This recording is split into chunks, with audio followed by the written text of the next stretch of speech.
We are really excited to introduce Providence and Patriots. It's 750 pages of primary source stories that show God's hand in American history. What we want and hope that moms and dads and students will get out of the book. We want them to read about God's hand.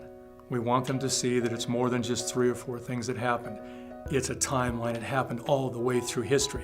Well, I think it's also important if our children understand that Heavenly Father is willing to work in the affairs of nations and in the affairs of other people, that He will also work in their affair and on their behalf. There's a Bruce R. McConkie statement that I really love. It's at the very beginning of the book. It says, "When the real history of the world is written, it will show God's dealings with men and the place the gospel has played in the rise and fall of nations."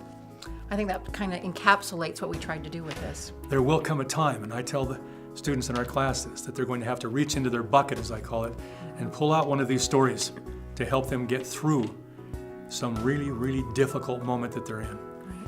And if they've got these stories, they reach in there, they see that God will push you to the limit. Even Washington said, as he wrote to his brother, the game is pretty near up. He thought it was over. He thought it was done. But he carried on, and that's the message to the young men and women that read this. There are things in God's plan that they need to see, the young men and women need to see.